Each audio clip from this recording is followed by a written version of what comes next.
to that place and you do need a break, communicate with your partner that that's what you need to do. Because if you just shut down or you just walk away or go quiet, your partner will perceive that understandably as you not wanting to deal with the problem, as not respecting what they've come to you with. So you say, I'm feeling flooded.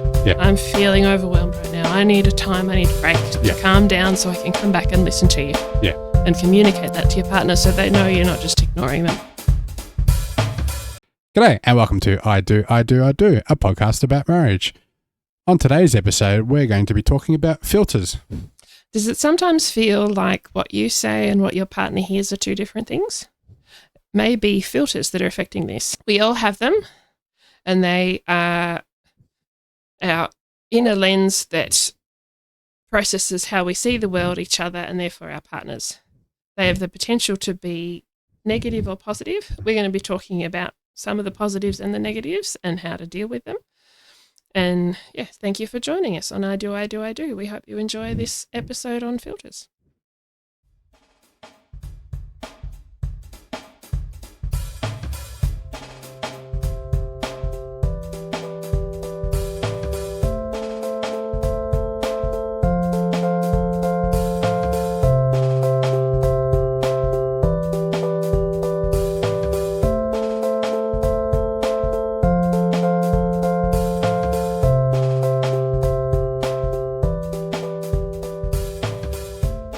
What is a filter?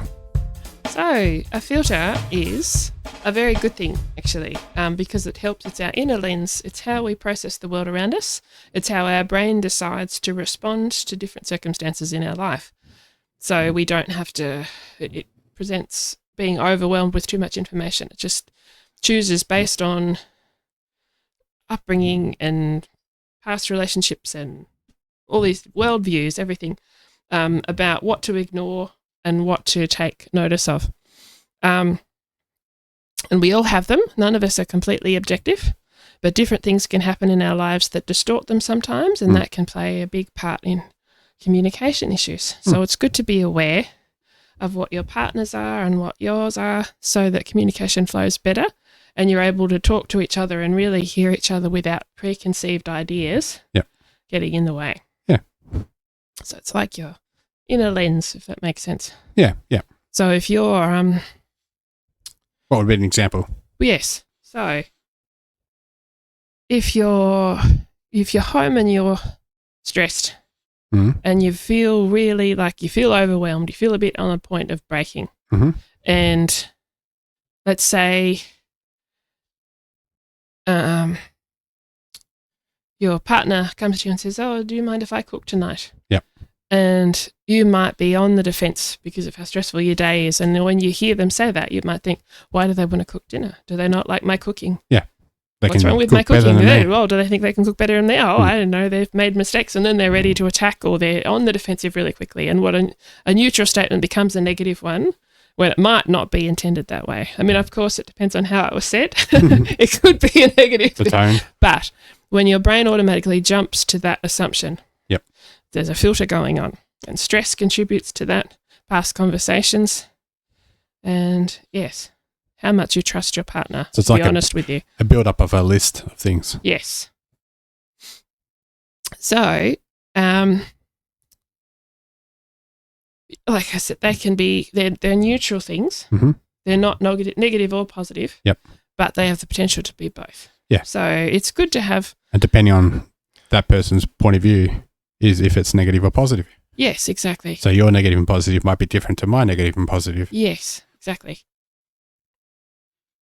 And a positive idea of how they can work is healthy skepticism, keeping you safe. Yep. So maybe that person on Facebook Marketplace offering you that really good deal on something that seems too good to be true might actually be too good to be true. And that's good. That's your filter keeping you safe. Yep. But when you have, not even if you have experienced trauma, but generally if you have, you've got a trauma background, then your body spends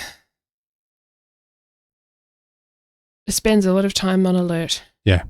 even if you don't realise it, there can be your new relaxed state of anxiety and wanting to protect yourself from that happening again. The new normal. Yes. And defensiveness and misunderstanding someone's intentions can be very easily done. Mm-hmm.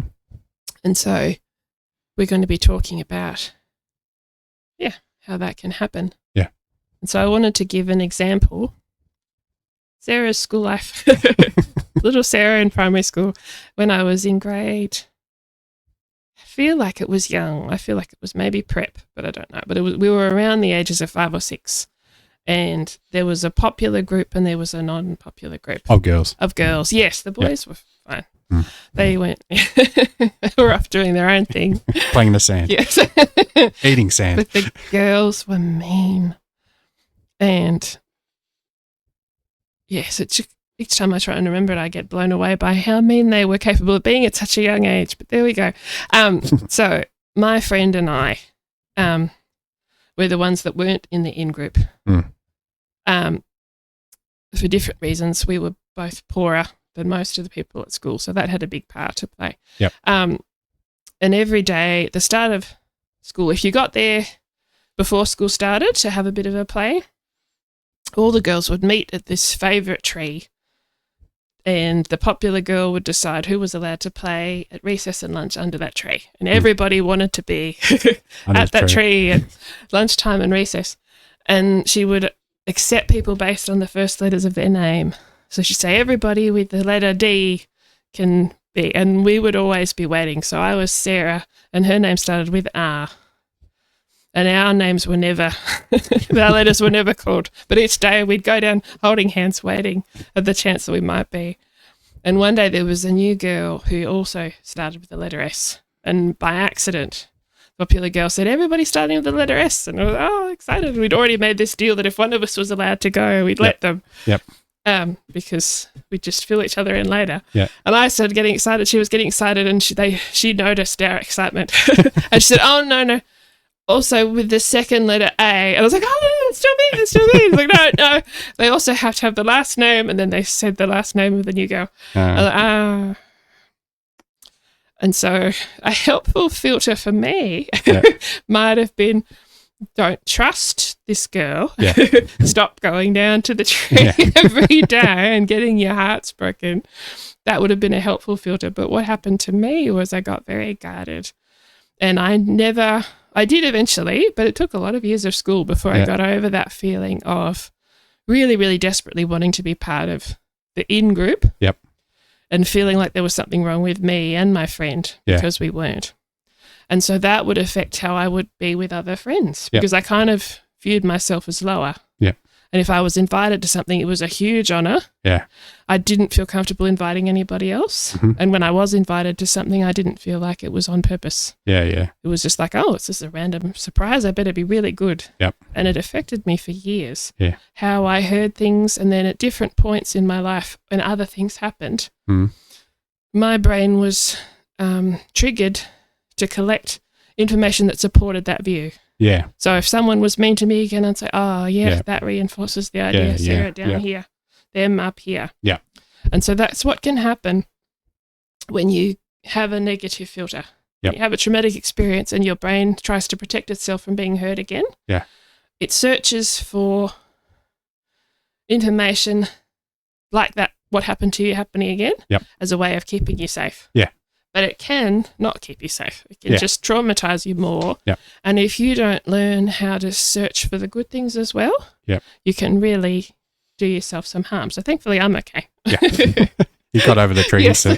And I learned that some people are worth being friends with and some people aren't. Yes. And you don't like trees now. And I love trees. I love trees. But yes, I devastated by how mean little schoolgirls can be. Yeah, that's pretty mean for prep or it is. grade 1. It's very, very, very calculated. Very traumatizing. Yes. Yep. So anyway, sometimes what can happen with your partner is if it happens usually after a lot of built up things. Yeah. So John Gottman, who we've talked about, Julie and John Gottman, the therapeutic marriage and relationship therapists, Yep. Have a term that they call negative sentiment override, where if your filter is too long on the negative, Yep. then it can become overwhelmingly negative. This is for single people, as in like couples as well as individuals. Yeah, it's just individuals.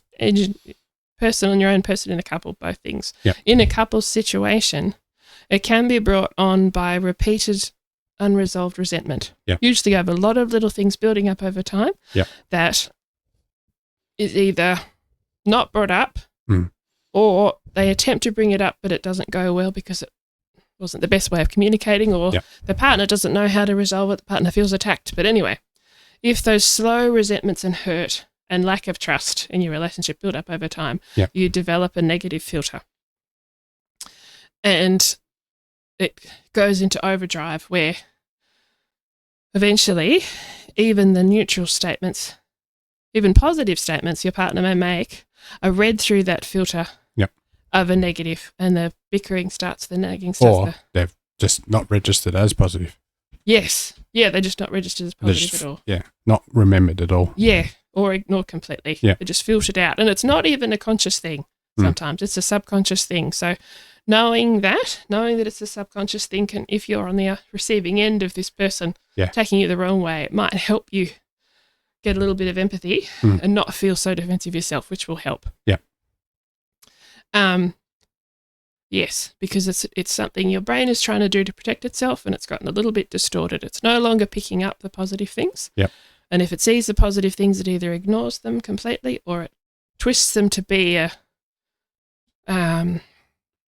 non-innocent motive. What am I trying to say? Yeah, they question your motives. They don't trust you anymore. And it's not necessarily the individual's fault as well. Yeah. You look at the world, it is today, how the news is. Yes. How people communicate with one another. Yeah, a lot of things in the world are negative, so it's hard to find positivity in the world because it's all negativity sells more paper, sells more papers. Yeah, sells more news, and and it helps helps attract a certain group of people who are really upset about it. Yeah. And they feel like they've got an avenue to outraged. Yes, this thing that we're angry about. There's other people too. I'm not alone. Let's let's get people in together. And you can get those groups of people with marriage problems. Yes. So especially with younger people with the ultra male masculinity that's happening. Yeah. Their issues with their partners are going to be more extreme than a generation that didn't come up with that. Yes. Yeah, exactly. So it's kind of, as you said, built into them from day dot to be negative, be negative towards your partner. Yes. And it's seen as normal. Yeah. And they don't understand that's not normal. No. Yeah, there's lots of things that we need to understand that aren't normal. Yeah. Yes. Yeah, something you said before. It's not just something that your partner's done. No. You may not have done anything.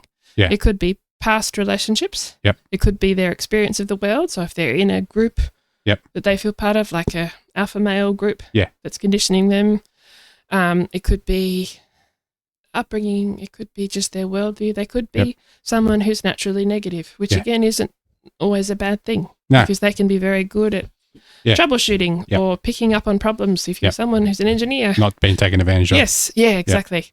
But then, something happens usually with trauma of some kind that distorts it, that stops it being something that keeps you safe but keeps you locked away and defensive, and might stop you from getting hurt, but it stops you from getting close to anybody, which if you want a marriage, you need to. So, yes, don't always, if this is a problem for your partner, it's not always your fault. Yeah. One way to tell that is if you're new in the relationship and if you're having conflict. Yeah. If this suddenly just comes up out of the blue always, you never feel safe sharing with your partner any problems because right from the start of the relationship. They've always been very, very defensive, not wanting to own up or feeling afraid of you. It always ends in conflict. Yeah. And that's just always happened. Yeah. And you know that you're quite regular at, you know that you're quite good at checking in with your partner and making sure resentment's not building up. So it's not that. Yeah. In those circumstances, it's good to be aware of your partner's trauma background. Yep. And hopefully and your own. Once you're married, you've talked about those things. It's not a surprise. Yeah, hopefully before you marry or get into a committed relationship, you have discussed those things, and that's something that needs to be normalised too. Yeah. People are getting into committed relationships and finding things out after. Yeah. And that's a big shock. The red flags and green flags. Yep. Much better. And it doesn't mean that it's bad thing. Bad thing if it doesn't happen. It's not a definite marriage killer. Yeah. But it just makes it harder on you. Yeah. Definitely makes it harder on you if you don't do it first. So before anything happens, discuss. And if your partner doesn't want to open up to you, then find out why. Yeah, exactly. And before you get into a committed relationship, work it out together. It doesn't mean you have to have everything solved, but just an awareness. Yeah. An awareness of how your discussions go, how your ability to talk, the ability for your partner to trust you. Yeah. And for you to trust them. Yeah. Make sure that you both know, like one of the things that we did when we were engaged, one of the things we decided we were going to do was no matter how awkwardly it came out initially, if one of us had to say something to the other, we were going to put every effort in to taking the right way. Yeah, the positive. Yes. Not the find give the benefit of the doubt. As awkward as it might sound, we would assume the best before we responded. Yep. And that's pretty much stayed that way. Yeah. There had moments where I've gotten a little bit defensive, I've been tired, so that's worked well for us. That's been a good strategy, and that's easier to do if you haven't had a background of traumatic relationships where you haven't been able to trust people. Yeah. But it's definitely a good thing to try and do regardless. At the start. Yes, at the start and continuing on. Yep. Give your partner the benefit of the doubt and try and take what they said in the best possible way. Yeah. And if you're really struggling, ask them. Say, I'm hearing you say this. Is this what you mean? Because this is how it sounds. Yeah. Yeah. Say it back to them. Yeah. Openly and not saying, oh, right, so you think this, do you? Yeah. Think, feeling a bit defensive. Yeah. I feel like you're saying to me, this is that, can you rephrase that, or am I? Yeah, because they could be explaining it in a really bad way. Yes, exactly. So give your partner the freedom to explain things, even if it's in a bad way, because. And reiterate. Yes, yeah. Because some people just have a bad way of wording things, not because they actually mean things. Yes. Like, there's someone that I know who has the best intentions in the world, but when they actually try and say or explain what they mean, they say it in a really bad way. Wow. And usually it takes a lot of digging to try and find out what they really mean. But if you took it first off, you could get really offended. Yeah. So, yes, give your partner the benefit out and time. Yeah. Time and patience to explain. And I think also, which we've talked about in the past, having a designated time and not doing this before quickly running after work or picking up the kids or before that, you're stepping aside, organising a time so you don't have the pressure of time and have time to think about it. Yep. Now, I don't know if this is the experience of other women out there. It'll be interesting to get feedback. But I know that until I got married and a little bit before, I used to really struggle with that. Yeah. If I had a problem, I wanted to discuss it right away. Yep. Otherwise, it felt too overwhelming. I felt like I couldn't breathe. I have to say something. Otherwise, I feel like I'm being fake or I feel like I'm ignoring it and it might never be dealt with. Yep. So I would feel overwhelmed and I couldn't cope very well with the idea of leaving. I don't want to talk about it straight away. And I think I'm not alone in that as a woman feeling that way. But I think it's important to remember that doesn't mean it's not going to be dealt with, and it doesn't mean you're being fake. So if you really feel that overwhelming feeling of, no, I have to say something, say, I have something that's bothering me. When the time is good for you, can we talk about it? Yeah. So that you at least know you've shared. Yeah. So you don't feel fake, and so you've said something. And eventually, I experienced, discussions going well, because you've waited for that right time, your brain and your body will learn to feel more relaxed the next time, because you learn that it's safe and it's actually beneficial to not share everything right at that moment. I think also to just give a hint of what you need to talk about, because males can, or partners can think about that's the worst case scenario. Yes. So just say, I'd like to talk to you about something about generalization, what it is. That is also a good point, because even though there's always exceptions to the rule and gender stereotypes aren't always true, they do exist for a reason. It is statistically more likely for males to go into a dark place if they're stressed about something and rehearse negative things or catastrophize about the possible thing. Yeah. So give a hint and let them know that you still love them and it's okay. You just really want to talk about it. Yeah. And it'll be okay. Yeah. Yes. Yeah. And that happens for women of too, of course. If they don't know what it is, they want to know right now. Go hysterical. Yep. Yes, if you find, because again, this is easier to do if you haven't been traumatized by past relationships or trauma from upbringing. Yep. If you're in a position where you've discovered you're in a marriage situation or you're in a relationship where you want to get married and you or your partner or both of you are experiencing this, your filters are misinterpreting what your partner's saying and you want to have a better relationship, the best advice is to seek professional counselling because it can be really, really hard to overcome this, especially if there's trauma. Yeah. If you're the person who is trying to communicate well with your partner and you're being misinterpreted and you're always on the defence, it can be really exhausting and it's not a good balance. No. You don't want to continue that. Sometimes you can do things to help and you should do them to help, but don't rely completely on yourself because you'll burn out and, not worth it. So professional counselling, first and foremost. But we'll talk about the things that can help. Yeah. So what we've already covered, try as much as possible to give your partner the benefit of the doubt. Yep. Be aware of your filters. Yes. Take some time to sit down with your partner and share your worldview with them. Yeah. Find out what they think because religion can have an impact. So how you view humankind, how you view people, generally good or are they generally bad? How skeptical should you be of people and their motives? How much can you trust them? What your trauma background is, what previous relationships were like for you, whether you tend to pick up on more things negative than others. Yep. That's a lot to open up to your partner about. Yes, it is. Yeah.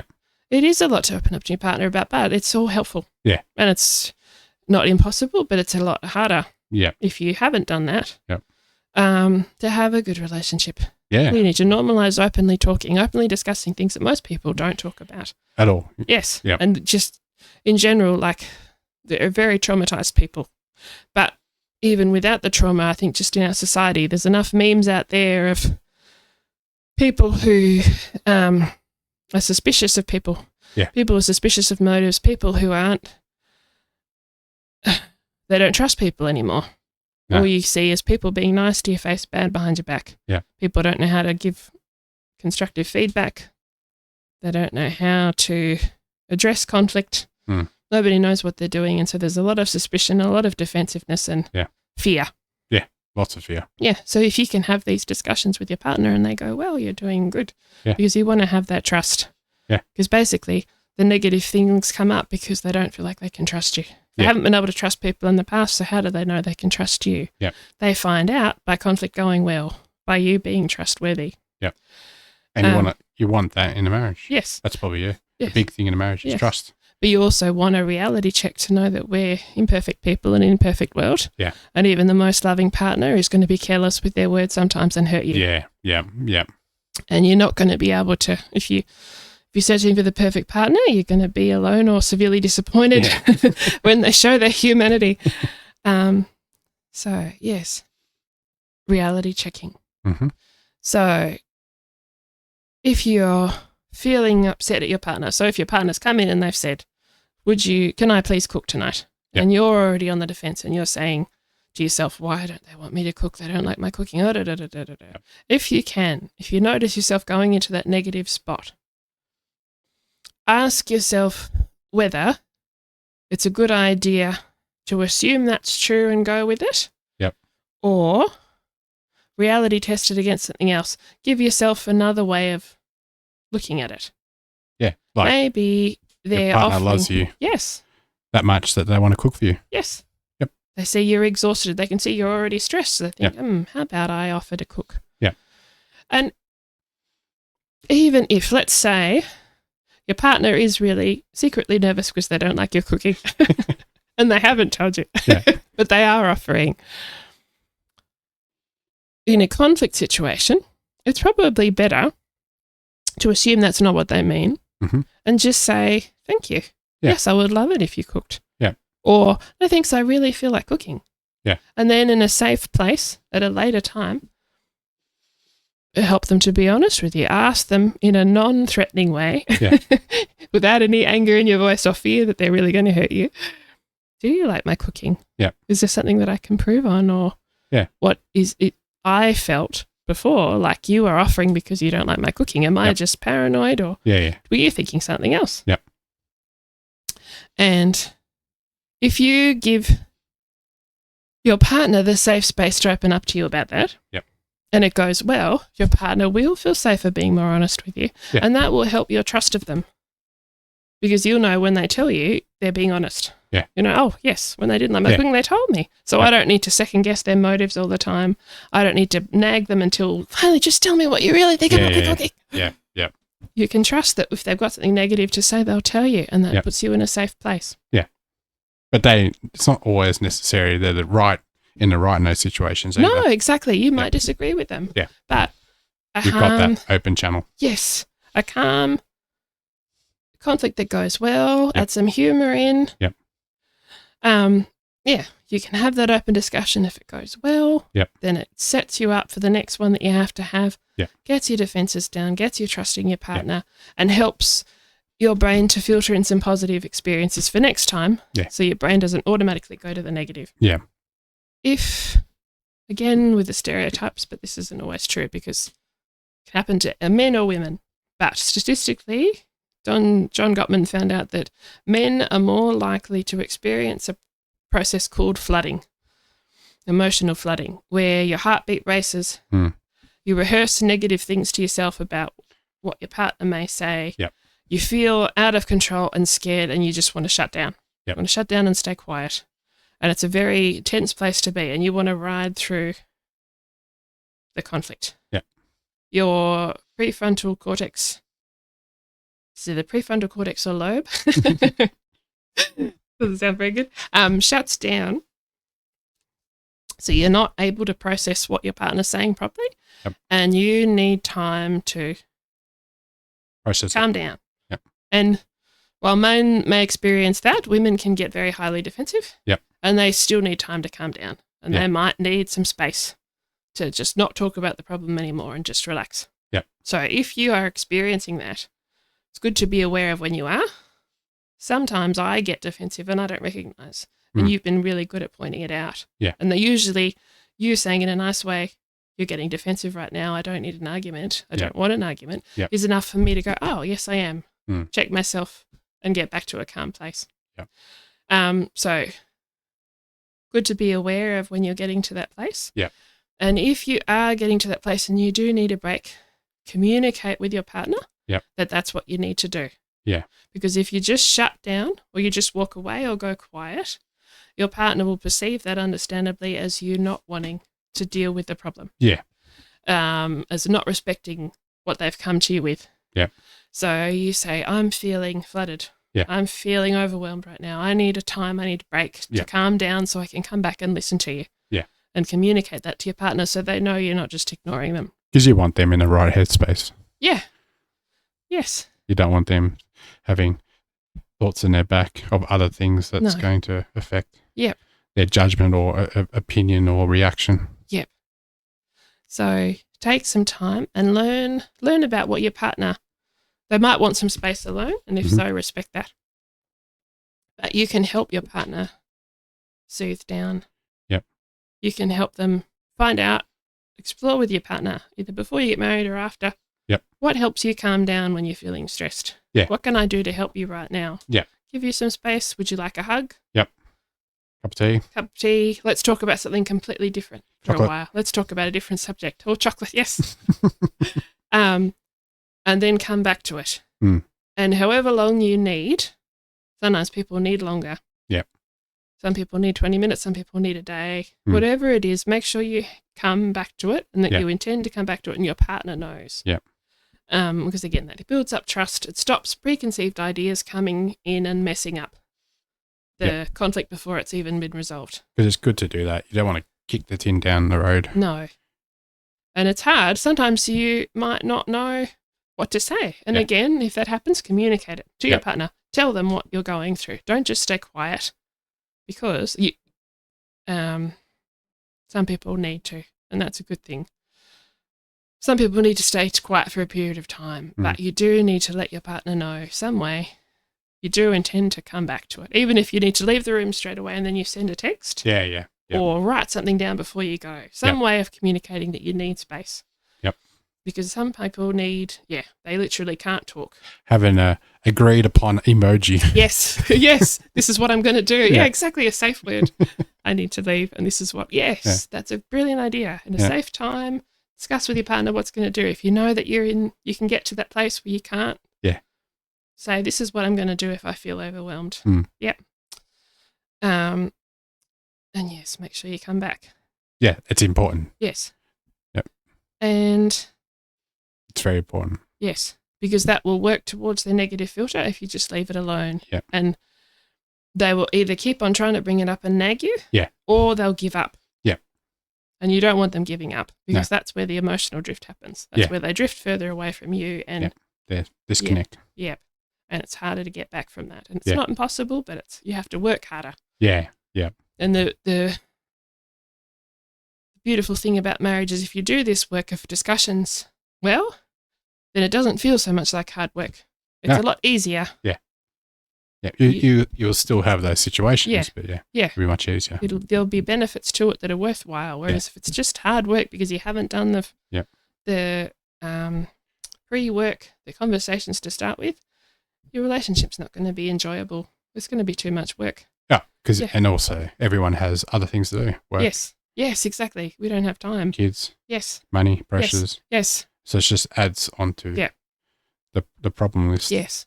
And makes it easier for someone to say, is this worth keeping? Yeah. Is it worth my time keeping this relationship going? Yeah. Yeah. I've got all these other problems. Yes. This is, and probably the hierarchy of problems. Yes. The relationship, if that keeps happening, the relationship keeps dropping down the list. Exactly. Yep. Yes. And you don't want to come to the spot where eventually those problems might have been resolved or become less, and then too late. Yeah, too late. Yep.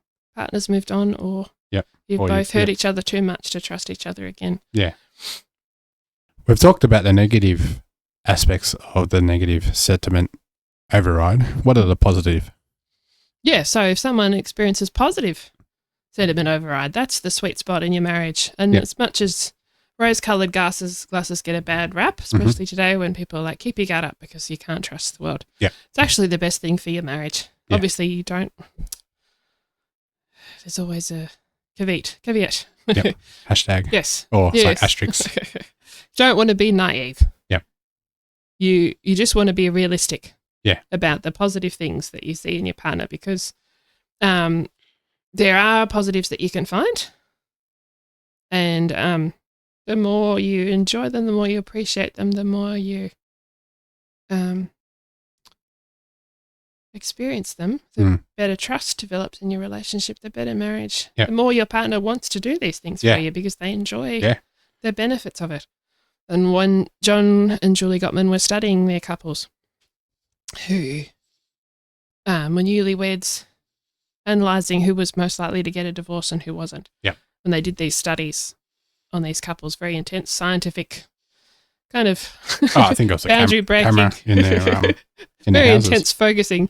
They discovered that the ones who did well were the ones who really, really noticed their partners, the positive things that their partner did. Yeah. And the ones who were stuck in negative sentiment or override, it wasn't that there wasn't anything positive there. They just didn't see it. Yeah. They would ignore up to 50% or more of the stuff that happened that was positive because their brain was just because they had a neutral party view the footage, the same footage, just the negative and positive people. Yeah.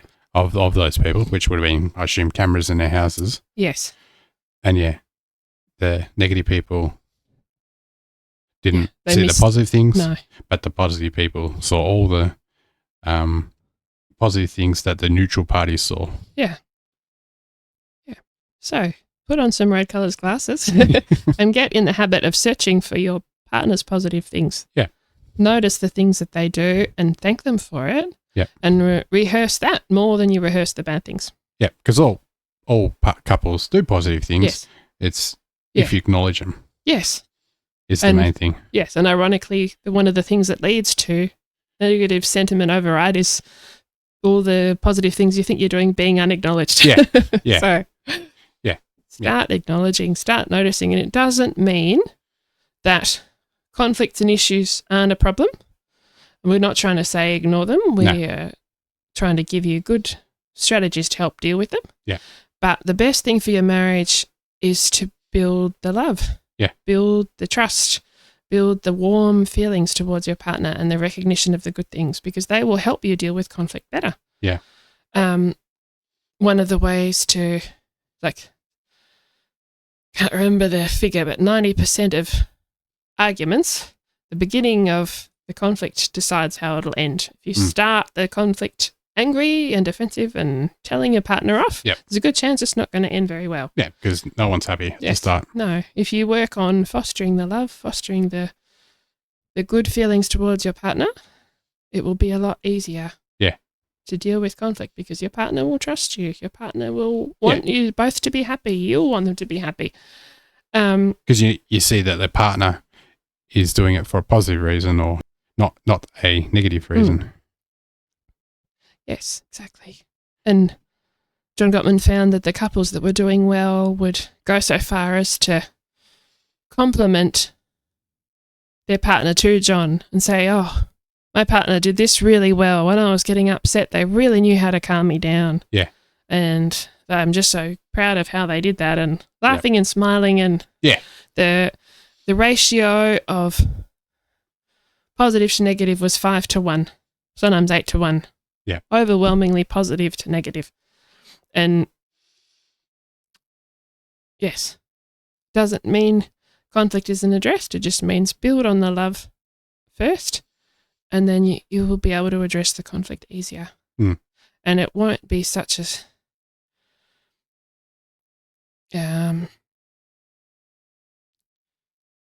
you won't fall into the pattern, hopefully, of repeating the same argument again and again and again until you give up and don't want to talk to them about anything anymore. And as you said before, it's usually a small thing. Yes. That over time. The resentment builds up. And so, yes, that's another thing. So you're looking at breaking up the relationship over the classic example of not cleaning up the glass or not putting the glass in the dishwasher. Yes. And so I should stop touching my microphone. That's what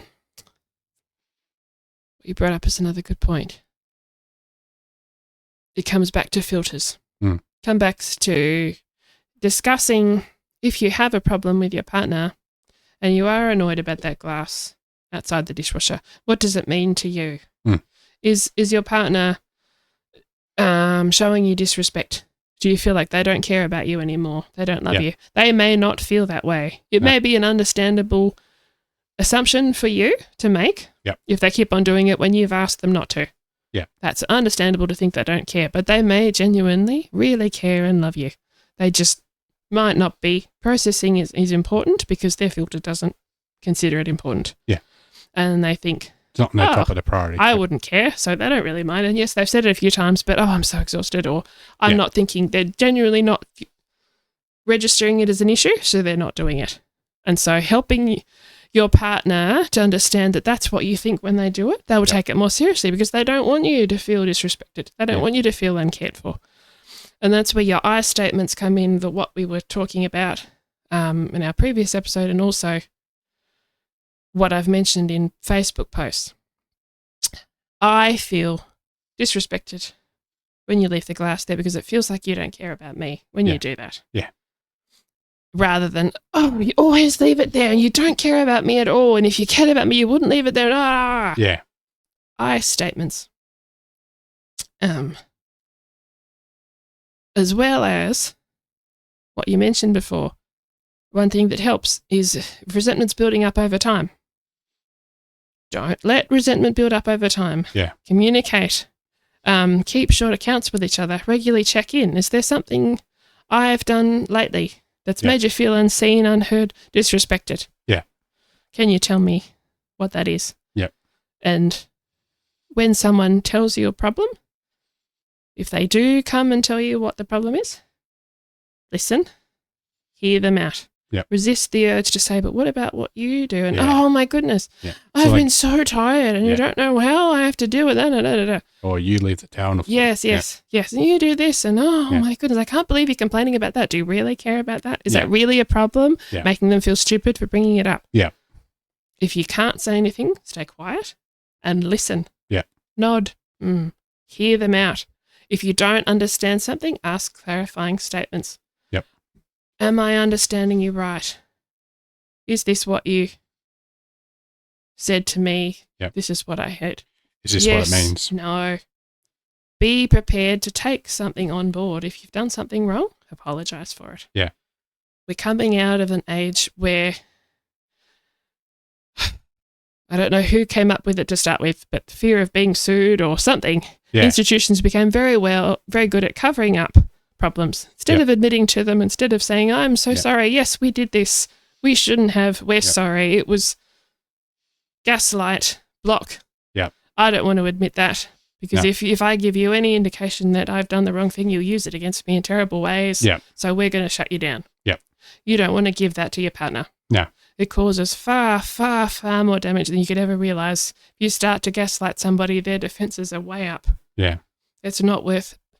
If you can apologize for something, apologize sincerely and forgive. Yeah. If someone's gone to the trouble of saying, oh, yes, I'm sorry, I did that and it was wrong.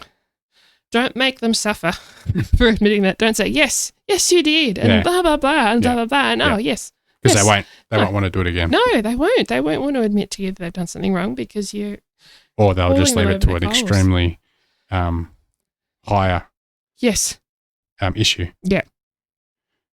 And yes, so forgive where you can, apologize where you can, and do it sincerely. Yeah. And regularly check in with your partner.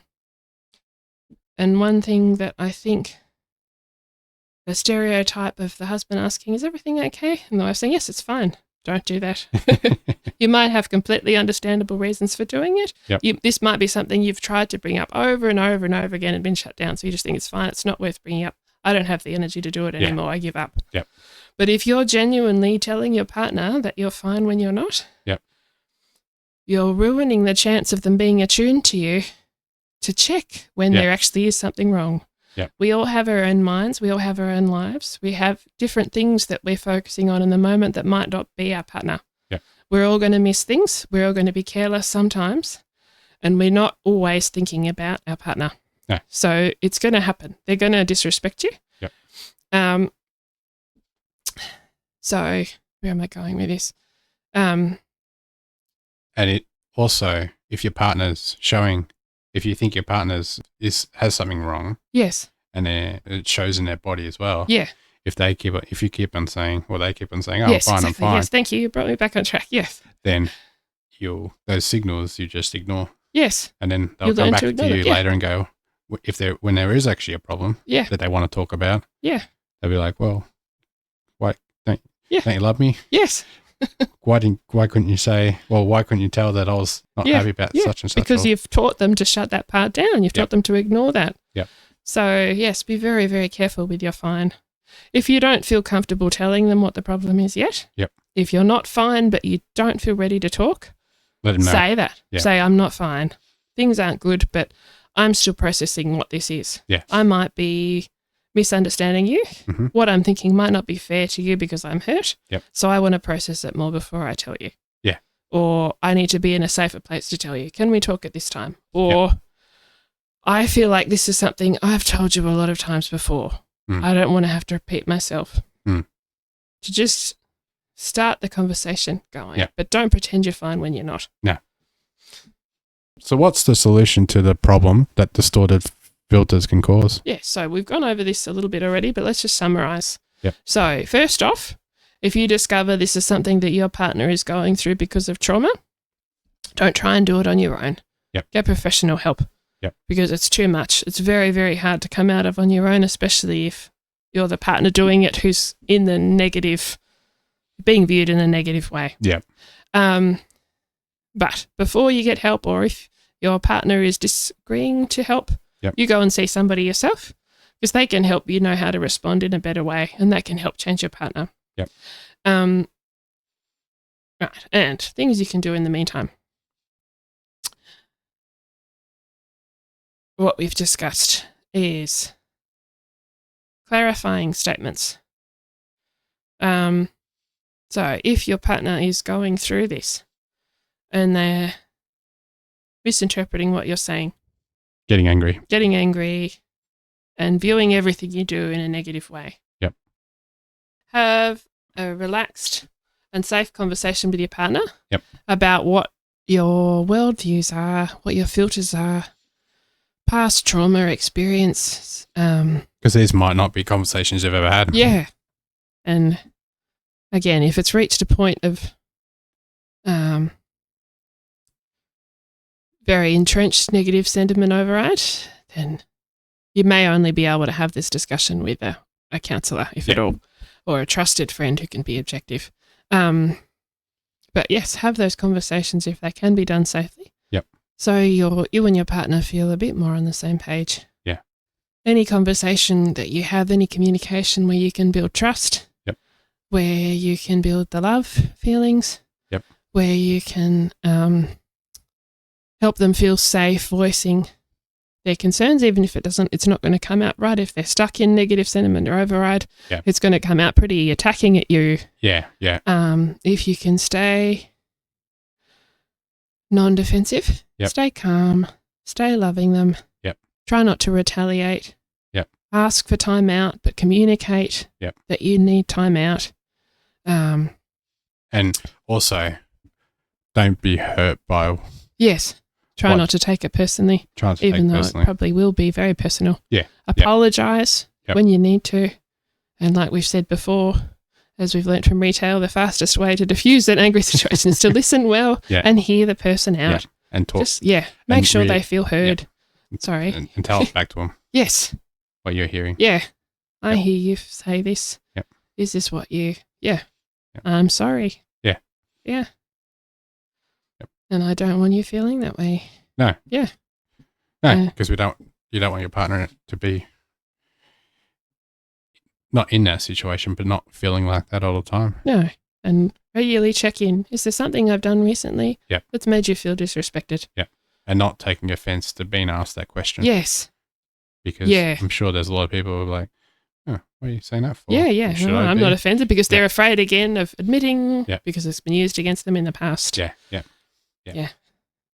But yes, you need to, if you're upset because your partner isn't trying to find out what's wrong with you, don't get angry when they ask you. Don't tell them everything's fine when it's not. Yeah. And if your partner is doing that a lot to you and you tell they're not feeling safe around you, you can tell that they don't trust you. Yeah. Get help, and also help build trust in any way that you can. Help build trust back with them. Be non-defensive, be calm, and be ready to apologise in a sincere way and own up to what you've done. Yeah. Don't accept anything that's not true. No. You don't have to agree what they say, but just hear them out. Yeah. Hear them out and clarify it so they feel heard.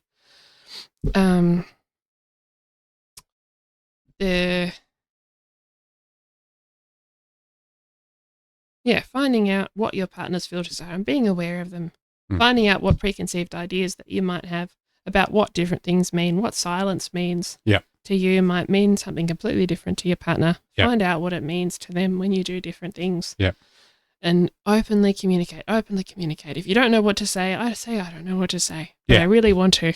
Yeah. I want to listen to you more so I understand. Yeah. Or I'm feeling overwhelmed. I'm feeling attacked. I need some space. I need a hug. Yep. I need you to reassure me that you love me right now. So I'm not feeling like I'm the worst person in the world. And they may not be prepared to do that, but just open communication so that your partner knows what you're thinking, as that will help build trust. And also open body. Open body, yes. Communication, looking at each other's eyes. Yeah. Yeah. Nodding, acknowledging. Yeah. What they're saying. Yes. Yes. Good. And like what you said before, the brilliant idea. At a safe time and place, discuss beforehand what you're going to do when you reach that place of, I need a break, I can't communicate anymore. Yeah. Write an emoji down, send a text. Yep. Do something to let them know that you're going away to process, but you will be back. Yeah. And you care about what they said. Yep. And you're going away not because you don't care about the problem, but because you want to make sure you're ready to talk about it properly. Yes. And listen. Yep. Yeah. Yep. Need to get back. Yeah. Don't let it linger. Yes.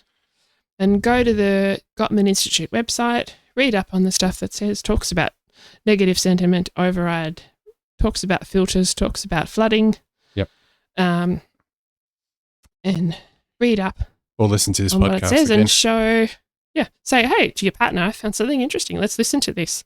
And they may be surprised what they discover because people don't really think about their filters. No. It's easy when you're in your own head to assume everybody thinks the way you do when they don't. No. And just listen to our podcast. Like, subscribe, listen, share. Yes. If it's been helpful, obviously. Well, thank you for watching I Do podcast. Yes. Thank you. Give us your feedback on what you thought about our show. I can get on a roll sometimes and get off track. So if there's something that you want us to explore more fully or have questions about, let us know. Yep. In the comment section below. Yes. If you have a suggested emoji or safe word for people to use, share it. Yep. And hopefully start having some good conversations with your partner if you're not already about how they view the world and how they view you and themselves. Yeah. And get help if you need it. Perfect. Don't do it on your own and burn out. Yeah, exactly. Yep. Thank you again, and we'll see you next episode. Bye. Bye.